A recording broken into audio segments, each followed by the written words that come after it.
नमस्कार प्रेक्षकांनो, लक्ष्मीच्या पावलांनी या मालिकेच्या येणाऱ्या भागामध्ये जबरदस्त असा ट्विस्ट आपल्याला बघायला मिळणार आहे। तर प्रेक्षकांनो, आतापर्यंत नैनाने प्रेग्नन्सीचं नाटक केलेलं असतं। ती प्रेग्नंट आहे असं तिने सगळ्यांना सांगितलेलं असतं, पण इथे तिने सगळ्यांची खूप मोठी फसवणूक केलेली असते।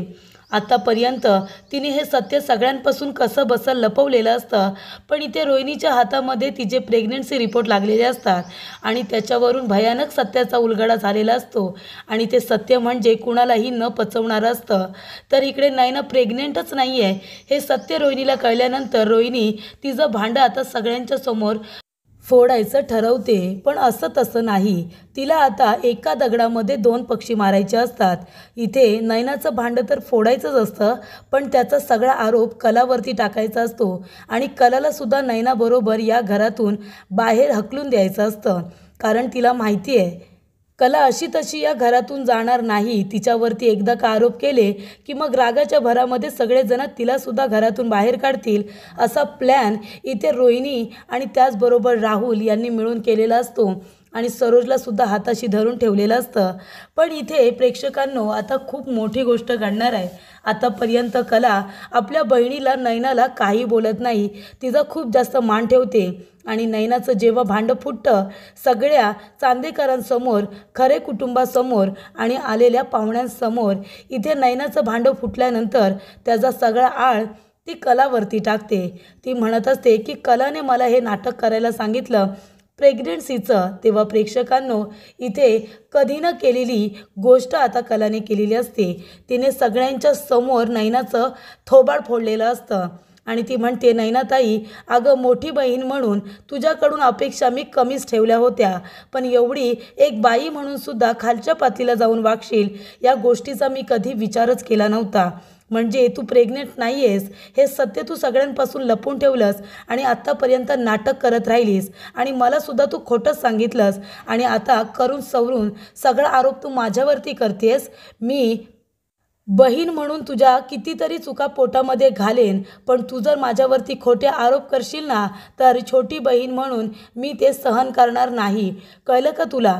आणि इथे कला आता सगळ्यांसमोर सांगते की ही प्रेग्नेंट आहे की नाही मला काहीच माहिती नव्हतं। जेव्हा मी हिच्याबरोबर डॉक्टरांकडे गेले होते तेव्हा हिने मला आतमध्ये सुद्धा येऊ दिलं नाही। हे सत्य आता कलाने सगळ्यांना सांगितल्यानंतर आता खूप मोठ्या सत्याचा उलगडा झालेला असतो की नैनाने हे जे काही कारस्थान केले त्याच्यामध्ये कलाचा काहीही हात नाही आहे, हे सगळं कारस्थान नैनाचंच आहे हे आता सगळ्यांसमोर कलाने सिद्ध केलेलं असतं आणि ते सुद्धा पुराव्यांसकट। तर इथे आता ते पुरावे काय असणार आहेत जे कला सगळ्यांसमोर सादर करणार आहे आणि त्याचबरोबर इथे आता रोहिणी नैनाचं भांडं सगळ्या कुटुंबासमोर कशा पद्धतीने फोडते आणि त्याचबरोबर नैना आता स्वतःची कातडी वाचवण्यासाठी सगळा आळ कलावरती कशा पद्धतीने आणते आणि कलावरती झालेले आरोप ती कशा पद्धतीने फेटाळून लावते हे आजच्या भागामध्ये सविस्तरपणे आपण बघूया।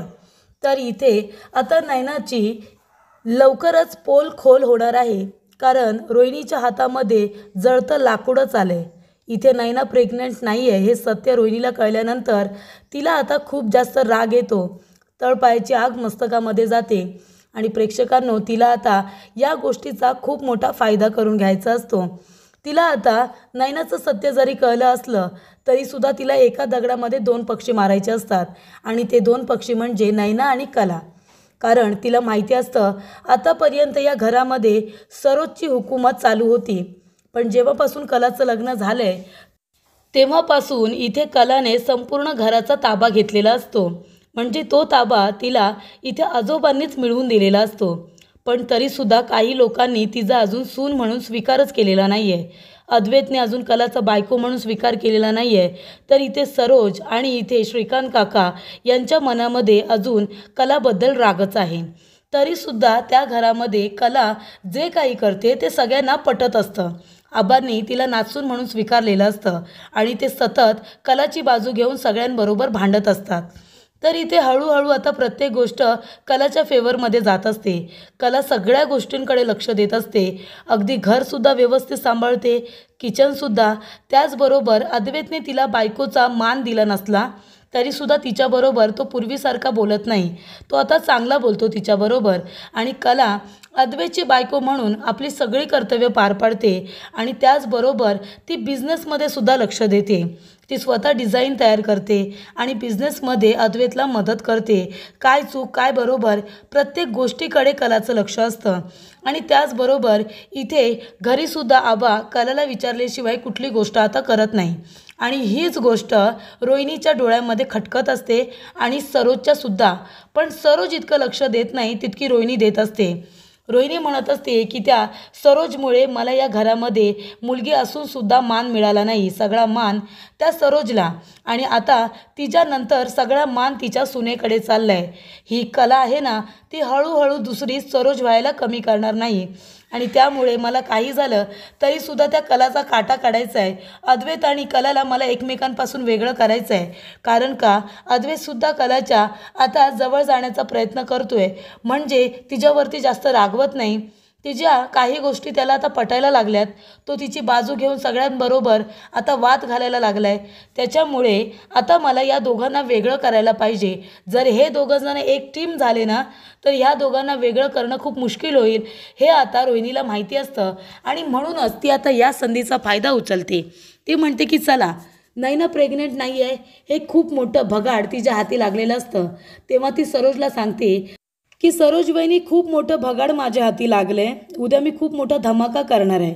मी काय धमाका करणार आहे, ते भगाड काय आहे हे मी तुला सांगणार नाही आता. ते उद्याच तुला कळेल. पण एक गोष्ट सांगते, आपल्या दोघींनासुद्धा त्याचा फायदा होणार आहे. ह्या खरे बहिणी आहेत ना, त्यांचं खूप मोठं भांडं उद्या फुटणार आहे. त्याच्यामुळे आपल्या चांदेकरांची थोडीफार इज्जत तर जाणार आहे. थोडंफार आपल्याला नाव पडेल, आपली थोडी इज्जत जाईल. पण तुला आता खूप मोठी संधी मिळणार आहे. त्या संधीचा तुला फायदा करून घ्यायचा आहे. कला आणि नैना या दोघींना तुला घरातून हकलून द्यायचं आहे. म्हणजे जर चांदेकरांच्या इमेजवरती येणार असेल आणि जर त्या दोघींची खूप मोठी चूक असेल तर मी नक्कीच त्या दोघींना घरातून हकलून देईन, असं सरोज कबूल करते. पण इथे रोहिणीने तिला सांगितलेलं नसतं की नक्की कुठली गोष्ट तिला कळले. त्यानंतरला तिने स्वतःहून आता सगळ्यांना सांगितलेलं असतं की आपण उद्याच्या उद्या मुहूर्त काढला आहे गुरुजींनी, तर उद्याच्या उद्या आपण तिची आता ओटी भरणी करायची आहे. आपण तिचं डोहाळे जेवण उद्याच्या उद्या करायचं. आणि ती खूप एक्सायटेड आहे असं रोहिणी दाखवत असते. सातत्याने ती नैनाची काळजी घेत असते. मी आजी होणार आहे म्हणून मला किती आनंद झाला आहे हे सगळ्यांना सांगत असते. आणि राहुललासुद्धा म्हणते की ज्या दिवशी नैनाचं भांडं मी फोडेन उद्या, त्या दिवशी तुला खूप रडायचं आहे. एक वडील म्हणून तुझी इच्छा अपूर्ण राहिली. तुझी खूप मोठी फसवणूक झाली आहे. तू इमोशनली खूप जास्त आता ब्रेकडाऊन झाला आहेस. हे तुला दाखवायचं आहे. असं नाटक करशील ना तर खरोखर तुला बाप व्हायचं होतं, पण तुला होता आलं नाही. हे दुःख सगळ्यांना दिसलं पाहिजे. राहुल म्हणतो, मामा बघ मी उद्या काही नाटक करतोय ते. तेव्हा इकडे आता ओटी भरणीचा दिवस आलेला असतो. इथे ज्या दिवशी डोहाळे जेवण असतं त्या दिवशी सगळेजण नैनाचं कौतुक करत असतात. म्हणत असतात की आज मी तुला तयार करणार आहे असं रोहिणी म्हणत असते. कारण तिला तिचं खोटं पोट बघायचं असतं. तेव्हा इथे नैना नको नको म्हणत असते. तिला तिच्या पोटाला हात लावायचा असतो. बाळ लाथ मारते का ते बघायचं असतं. आणि रोहिणी म्हणते मला हात लावून बघू दे ना. हे फिलिंग खूप छान असतं. जेव्हा मी राहुलच्या टायमामध्ये प्रेग्नेंट होते तेव्हा राहुल लाथा मारायचा. अरे बापरे, मी काय एक्साइटमेंटमध्ये बोलते, मला काय बोलते मला कळत नाही आहे. पण नैना मला तुझ्या पोटाला हात लावू दे गं, कसं माझं नातवंड लाथ मारते ते मला बघायचं आहे. असं रोहिणी आता नाटक करत असते. सगळ्यांना वाटत असतं अरे बापरे, हिला खरोखर आजी व्हायचं आहे वाटतं, म्हणून ती एवढी काळजी घेते. पण इथे तिचा प्लॅन तर प्रेक्षकांना वेगळाच असतो. तिला आता खूप इन्सल्ट करायची असते नैनाची आणि त्यासाठी ती आधी तिचे लाड करत असते. कारण तिला आता घरातून हकलून द्यायचं आहे ना, शेवटचा दिवस आहे नैनाचा. त्याच्यामुळे इथे आता रोहिणी खूप काळजी घेते. ती म्हणते की नैना तुला तयार तर मीच करणार आहे, चल मी तुझ्याबरोबर येते. तेव्हा इकडे नैना कसं बसं आपलं पोट लपवते, कसं बसं ती लपवते आणि म्हणते की मेकअप तुम्ही करा, साडी मी नेसणार, साडी मला कुणीही नेसवू नका. त्याच्यामुळे ती सगळ्यांना बाहेरच ठेवते गोड गोड बोलून. साडी स्वतः नेसते आणि मेकअपला सगळ्यांना बोलावते. तेव्हा इकडे आता कलाने अद्वैतसाठी कुर्ता घेतलेला असतो आणि इथे सरोजला काही काम नसतं, ते तिने काम केलेलं असतं. तिनेसुद्धा प्रेक्षकांना अद्वैतसाठी कुर्ता घेतलेला असतो. तर इकडे कलाने कुर्ता घेतला हे सरोजला माहिती नसतं. पण सरोजच्या आधी कला अद्वैतला म्हणते की हे बघ चांदेकर, मी तुझ्यासाठी ना कुर्ता घेतला आहे. मला माहिती आहे तुझ्याकडे खूप आहेत, पण तू हा घालशील का? अद्वैत म्हणतो बरं बरं ठीक आहे घालेन मी, ठेव बाजूला. आणि त्यानंतरला इथे सगळ्यांसमोर आता सरोजने त्याला कुर्ता दिल्यानंतर कला म्हणते की हा छान आहे कुर्ता, हाच कुर्ता तू घाल. तेव्हा सरोज तिचा अपमान पण करते. तुला कोणी विचारलं आहे का कुर्ता छान आहे की नाही? पण कला इनडायरेक्टली त्याला हे सुचवते की मी दिलेला घालू नकोस, सरोज मॅडमने दिलाय तो घाल. तेव्हा इकडे आता अद्वैत विचार करत असतो की मी कुठला कुर्ता घालू, मी हा घालू की हा. तेव्हा तो म्हणतो सॉरी अति आगाऊ, पण मला आईने दिलेला कुर्ता घालावा लागणार आहे. पण त्यानंतरला तो पिवळा कुर्ता हातामध्ये घेतो, पण जेव्हा तयार होऊन येतो तेव्हा कलाने घेतलेला कुर्ता घालतो. पण तो म्हणतो की मला माहिती आहे मी छानच दिसतोय, तू माझं कौतुक करू नको. पण इथे सरोजला वाटतं की मी दिलेला कुर्ता अद्वैतने का नाही घातला. पण त्याच्या मागे एक कारण असतं. कलाला वाटत असतं की अद्वैतने मी दिलेला कुर्ता घातलाय, पण त्याच्या पाठीमागे एक खूप मोठं कारण असतं की अद्वैतला सरोजने घेतलेला कुर्ता होतच नाही, त्याला खूप जास्त टाईट होतो आणि त्यामुळे तो थोडासा फाटतो सुद्धा. तेव्हा तो म्हणतो की सॉरी आई, तू घेतलेला कुर्ता घातला होता पण तो फाटला, मला तो खूपच जास्त गच्च झाला, म्हणून माझ्याकडे हा जो कुर्ता होता तो मी घातला आहे. पण त्यावेळेला सरोज त्याला विचारते की मी दिलेला कुर्ता का नाही घातलास? तेव्हा अद्वैत म्हणतो आई सॉरी, मला तो खूपच जास्त गच्च झाला आणि तो थोडासा फाटला, तू दिलेलाच घातलेला मी कुर्ता, हवं तर मी तुला दाखवू का? तेव्हा सरोज म्हणते नाही रे, माझा विश्वास आहे तुझ्यावरती, तसा हाही छान कुर्ता आहे, छान दिसतोयस तू. तेव्हा अद्वैत कलाकडे बघतो, पण तो सरोजला सांगत नाही की हा कुर्ता मला खरेने घेतला आहे. कारण त्याला माहिती असतं जर आईला सांगितलं तर कदाचित आईला राग येईल आणि तिला खोटं वाटेल की तिने दिलेला कुर्ता हा फाटला घालताना. त्याच्यामुळे तो म्हणतो की थँक्यू आई, हा माझाच कुर्ता आहे, जो होता तो घातला. तरीसुद्धा इथे कलाला वाईट नाही वाटत, कारण तिला कळतं की अद्वैत हे सगळं जाणून बुजून करतो आहे जेणेकरून सरोज मॅडमला वाईट नको वाटायला. त्यानंतरला इथे कलासुद्धा छान तयार झालेली असते. अद्वैत तिच्याकडे बघतच बसतो. सगळेजण तयार झालेले असतात. नैनाने साडी स्वतः नेसलेली असते, मात्र रोहिणी तिचा मेकअप वगैरे करते, कला पण तिला मदत करते. आणि इथे जय्या तयारी केलेली असते डोहाळे जेवणाची. तेव्हा इकडे आता नैनाला सारखा तो सौरभ फोन करत असतो, पैसे दे पैसे दे. त्याला ती म्हणत असते अरे बाबा माझं डोहाळे जेवण आहे, आज मला नाही येता येणार आहे. तेव्हा सौरभला ते सगळं खोटं वाटत असतं. तो म्हणतो की खोटं बोलतेस ना, आता बघ मी चांदेकरांच्या इथे येतो आणि किती मोठा तमाशा करतो ते. सौरभला हे सगळं खोटं वाटत असतं, त्याला पैसा महत्त्वाचा वाटत असतो आणि म्हणूनच तो आता चांदेकरांच्या घरी यायला निघालेला असतो. पण इथे खरोखर तिचं डोहाळे जेवण असतं आणि नैना बाहेर येते. नैना छान तयार झालेली असते. तेव्हा सगळेजण आल्यानंतर आबा म्हणतात की चल रोहिणी, आता तू सुरुवात कर, इथे नैनाला बसव आणि डोहाळे जेवणाला सुरुवात कर, तिची ओटी वगैरे भरून घ्या. तेव्हा इकडे रोहिणी म्हणत असते की डॅड, अहो इतकी घाई काय आहे, ओटी भरणी तर तिची होईलच, पण त्याआधी खूप मोठं सत्य आहे ते तर सगळ्यांना सांगू दे. तिचं भांडं तर मला फोडू दे आणि ती आता तिचं पोट जे नकली लावलेलं असतं ते आता खेचून काढते आणि ते फेकून देते. त्याच्यामध्ये सगळ्या चिंध्या गोंद्या असतात, तर इकडे काही छोटे मोठे कपडे असतात आणि पूर्ण चिंध्या गोंद्या असतात. तेव्हा इकडे ते तिचं नकली पोट आता ती बाहेर काढते आणि सगळीकडे फेकून देते. तेव्हा इकडे सगळ्यांनाच खूप मोठा धक्का बसतो, सगळ्यांच्या पायाखालची जमीन सरकते, सगळ्यांना इथे टेन्शन येतं. तर इथे संगीला तर चक्करच येते, कलाला धक्का बसतो, सगळेजण शॉक्ड होतात. हे काय आहे, म्हणजे आतापर्यंत नैना प्रेग्नेंट आहे याचं नाटक करत होती, खोटं पोट लावून फिरत होती. हे सगळ्यांना जेव्हा कळतं, सगळ्या चांदेकरांना, खरे कुटुंबियांना खूप मोठा धक्का बसलेला असतो. तेव्हा सरोज म्हणते एवढी मोठी फसवणूक केलीस तू, लाज नाही वाटत तुला? या घरामध्ये येण्यासाठी तू प्रेग्नेंट आहे असं राहुलवरती नाव घेतलंस. तेव्हा इकडे नैना म्हणते या सगळ्यामध्ये माझी काही चूक नाही आहे. तेव्हा रोहिणी म्हणते तुझी चूक नाही आहे मग कुणाची चूक आहे? हे सगळं नाटक तू केलंस ना, तू माझ्या मुलाला फसवलंस. तेव्हा नैना म्हणते हे नाटक मला कलाने करायला सांगितलं होतं, कलाच्या सांगण्यावरून मी प्रेग्नेंट आहे असं सगळ्यांना सांगितलं. तेव्हा कला म्हणते ताई अगं काय बोलतेस तू हे? तेव्हा नैना म्हणते मी खरंच बोलते. कला तू सांगितलं होतंस ना मला हे नाटक करायला, जर तुला राहुलबरोबर लग्न करायचं असेल, चांदेकरांची सून व्हायचं असेल तर तू एक काम कर, तशीही तू राहुलबरोबर 4-5 दिवस हॉटेलवरती होतीस, तू प्रेग्नेंट आहेस असं नाटक कर, म्हणजे तुझं राहुलबरोबर लग्न होईल असं तूच मला सुचवलं होतंस ना. तेव्हा कलाला इतका राग येतो. कलाचा आता इथे जे काही पेशन्स लेवल असतो ना तो प्रेक्षकांनो संपलेला असतो. कारण प्रत्येक वेळी नैनाने कलाचा इतका अपमान केला आहे, तरीसुद्धा कलाने तिला मोठी बहीण म्हणून मानच दिला आहे. ताई तुला खायला काय करू, तुला थालीपीठं करू का, तुला सँडविच देऊ का, तुला कॉफी देऊ का, सरबत देऊ का. म्हणजे इथे बहीण असल्याचं कर्तव्य कलाने पूर्ण केलेलं असतं, पण नैनाने नाही.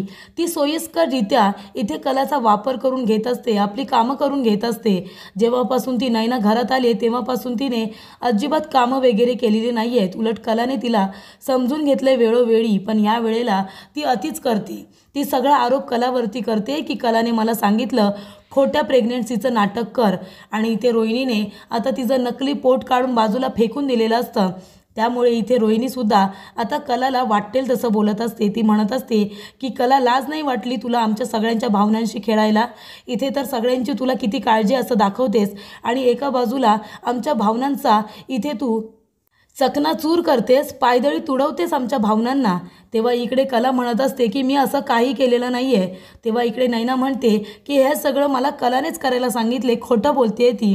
तेव्हा इकडे कला येऊन नैनाच्या समोर उभी राहते आणि म्हणते हे सगळं मी सांगितलं तुला करायला. आणि प्रेक्षकांनो, कला अशी जोरदार कानाखाली देते ना नैनाच्या, खूपच भारी. इथे नैनाला तिची अक्कल ठिकाणावरती आणून देते.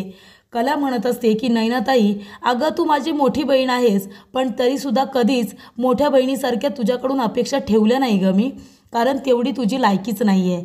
तेव्हा इकडे कला म्हणत असते, नैनाताई प्रत्येक वेळेला तुझ्या चुका मी पोटातच घातल्या आहेत. या घरामध्ये आल्यापासून तू प्रेग्नंट आहेस म्हणून मी तुला एक कामसुद्धा करू दिलं नाही.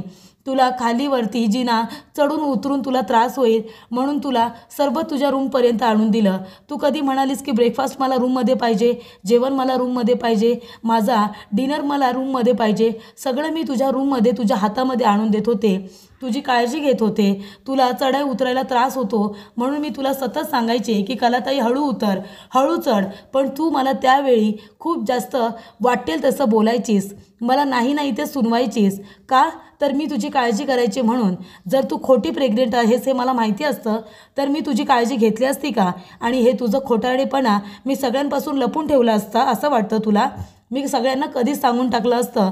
तेव्हा इकडे कला म्हणत असते, मोठी बहीण म्हणून तुझ्याकडून कुठलीही अपेक्षा केली नाही, आणि प्रत्येक वेळेला तुझ्या चुका जरी असल्या तरीसुद्धा तुला माफ केलं, तुझ्या चुका पोटात घेतल्या, तू माझा अपमान केलास तोही सहन केला. पण एक बाई म्हणून सुद्धा तू खूप जास्त फसवणूक केली आहेस आज प्रत्येक बाईची आणि चांदेकर आणि खरेकर कुटुंबाची. तेव्हा इकडे आता कला म्हणत असते की बाई म्हणून एवढ्या खालच्या पातळीला जाऊन वागशील ना, या गोष्टीचा मी कधीच विचार नव्हता केला नाही ना ताई.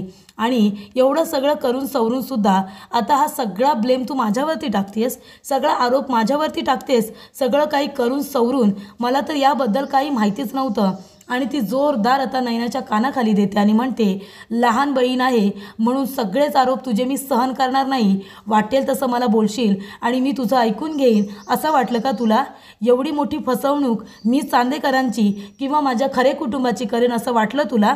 आईवडिलांना अंधारात ठेवेन, माझ्या आजोबांना फसवेन असं वाटलं का तुला?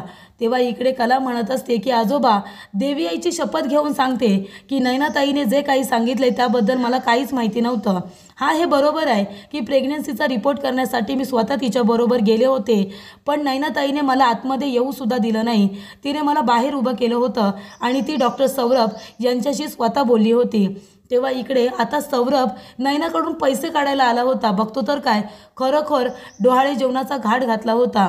तेव्हा कला म्हणते, सौरभ बरं झालं तू आलास, इकडे ये. आणि ती म्हणते की नैनाताई प्रेग्नेंट नाही आहे हे तुला माहिती होतं ना? माहिती होतं की नाही? नैनाताईने सगळं काही सांगितलं, आता खरं बोल. तेव्हा इकडे कला सांगत नाही की नैनाने सगळं खोटं सांगितलं आहे. तेव्हा इकडे सौरभला वाटतं की आता इथे नैनाने सांगितलं आहे की प्रेग्नेन्सीचे रिपोर्ट मीच तयार करून दिले होते. तेव्हा सौरभ म्हणतो की कला, मला नैनानेच ते खोटे रिपोर्ट तयार करायला सांगितले होते आणि ती वेळोवेळी मला इथे सांगायची की त्या लोकांना मला फसवायचं आहे, त्यांच्याकडून मला बदला घ्यायचा आहे, म्हणून त्या घरात मला राहायचं आहे, बाकी काही नाही. तिने मला ब्लॅकमेल केलं होतं आणि म्हणून मी तिला खोटे रिपोर्ट तयार करून दिले होते. याच्यामध्ये माझा काहीही हात नाही आहे.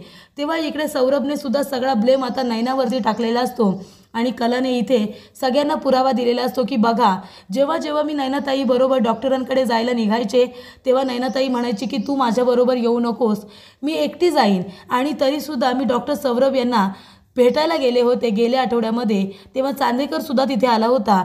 तो बाहेरच उभा होता. त्याने मला विचारलं की मी इथे काय करते. तेव्हा मी त्याला काही सांगितलं नाही. पण चांदेकर, तेव्हा मी सौरभला विचारायला गेले होते की आमची नैनाताई बरी आहे ना, तिचं बाळ कसं आहे. तेव्हा सौरभ मला म्हणाला की बाळ आणि बाळाची आई दोघेही हेल्दी आहेत, घाबरण्याचं काही कारण नाही आहे. तेव्हा मी त्याला विचारायला गेले होते, जर ताई आमची बरी आहे, ती स्वतः डॉक्टरांकडे येऊ शकते, तर मग सौरभ तिला भेटायला घरी काय येतो, हे विचारायला मी तिथे गेले होते. कारण 2-3 वेळा सौरभ घरी आला होता नैनाताईला भेटायला. तेव्हा आईने हे सगळं मला सांगितलं आणि तेव्हा डॉक्टर सौरभ याला मी स्वतःहून विचारायला गेले होते, नैनाताई बरी आहे ना आणि बाळ ठीक आहे ना, सौरभ आले होते की नाही. तेव्हा सौरभ म्हणतो, हो तू विचारपूस करायला आली होतीस, पण नैनाने मला सगळ्यांपासून ही गोष्ट लपून ठेवायला सांगितली होती. तरीसुद्धा मी प्रेग्नन्सी रिपोर्ट तिला दिला होता आणि सांगितलं होतं सगळ्यांना सांग की तू प्रेग्नेंट नाही आहेस म्हणून. पण तिने हे सत्य तुमच्या सगळ्यांपासून लपून ठेवलं आणि मलासुद्धा तिने इथे मैत्रीचं वचन घेतलं होतं, मला शपथ दिली होती आणि तिने माझी मदत कर म्हणून मला सांगितलं होतं आणि मी तिला मदत करायला गेलो. प्रेग्नन्सी रिपोर्ट तिने माझ्याकडून तयार करून घेतला. तर इकडे आता सगळं सत्य समोर आलेलं असतं. पण इथे रोहिणीचा, राहुलचा आणि त्याचबरोबर सरोजचा प्लॅन फ्लॉप झालेला असतो. कारण त्यांना या सगळ्याचा आरोप कलावरती टाकायचा असतो. कला म्हणते, जर मला या सगळ्याबद्दल काही माहितीच नाही आहे, तिने स्वतः मला फसवलं आहे, तर मी का तुमच्या सगळ्यांची फसवणूक करेन आणि मी एवढं मोठं खोटं कधी बोलणारच नाही. चांदेकर, तुला माहिती आहे ना मला खोटं बोलणाऱ्या लोकांची किती चीड येते ते. तेव्हा अद्वैत म्हणतो, अगदी बरोबर, खरे एवढं मोठं सत्य लपून ठेवेल असं मला सुद्धा वाटत नाही. कारण छोटं खोटं बोललं तरी तिला इतका राग येतो, तर एवढं मोठी फसवणूक ती चांदेकरांची आणि तिच्या आईवडिलांची तर मुळातच करणार नाही. माझा इथे खऱ्यावरती पूर्ण विश्वास आहे. तेव्हा इकडे नैनाचं आता थोबाड चांगलंच फोडलेलं असतं. तेव्हा इथे रोहिणीला आता कलाला घरातून बाहेर हकलून देता येत नाही. पण इथे रोहिणीने आता नैनाला घरातून बाहेर हकलण्याचा प्लॅन केलेला असतो आणि सरोजसुद्धा म्हणते की आताच्या आता तुमच्या मुलीला इथून घेऊन जा. तेव्हा दिनकर काका आणि संगी दोघेही चांदेकरांची माफी मागत असतात. त्यांच्या नैनामुळे त्यांची खूप मोठी इन्सल्ट झालेली असते, त्यांची इज्जत गेलेली असते आणि त्यामुळे इथे आता नैनाला चांदेकरांच्या घरामधून धक्के मारून बाहेर हकलून दिलेलं असतं. पण इथे कलाने आता तिची बाजू पूर्णपणे सेफ केलेली असते. तिने सगळ्यांना पुराव्यांसही इथे पटवून दिलेलं असतं की नैनाच्या खोटं बोलण्यामागे कलाचा काहीही हात नाही आहे.